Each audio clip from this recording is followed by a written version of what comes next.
তোমার দরজায় আমার করা ঠক ঠক, কড়া নাড়া কিংবা কোমল টোকা ফিরে আসবে না। দরজা চেয়ে থাকবে হা করে, ভিড়ের যন্ত্রণায়, তীব্র প্রতীক্ষায়, কিন্তু ফিরবে না। ফিরবে না নীল বাতাস।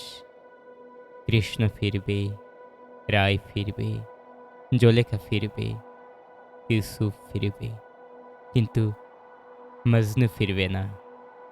লাইলি অরূপ ফিরবে শুধু সারি সারি খাটলা। আমি ফিরব না তোমার দরজায় আমার করা ঠক ঠক, করা নাড়া।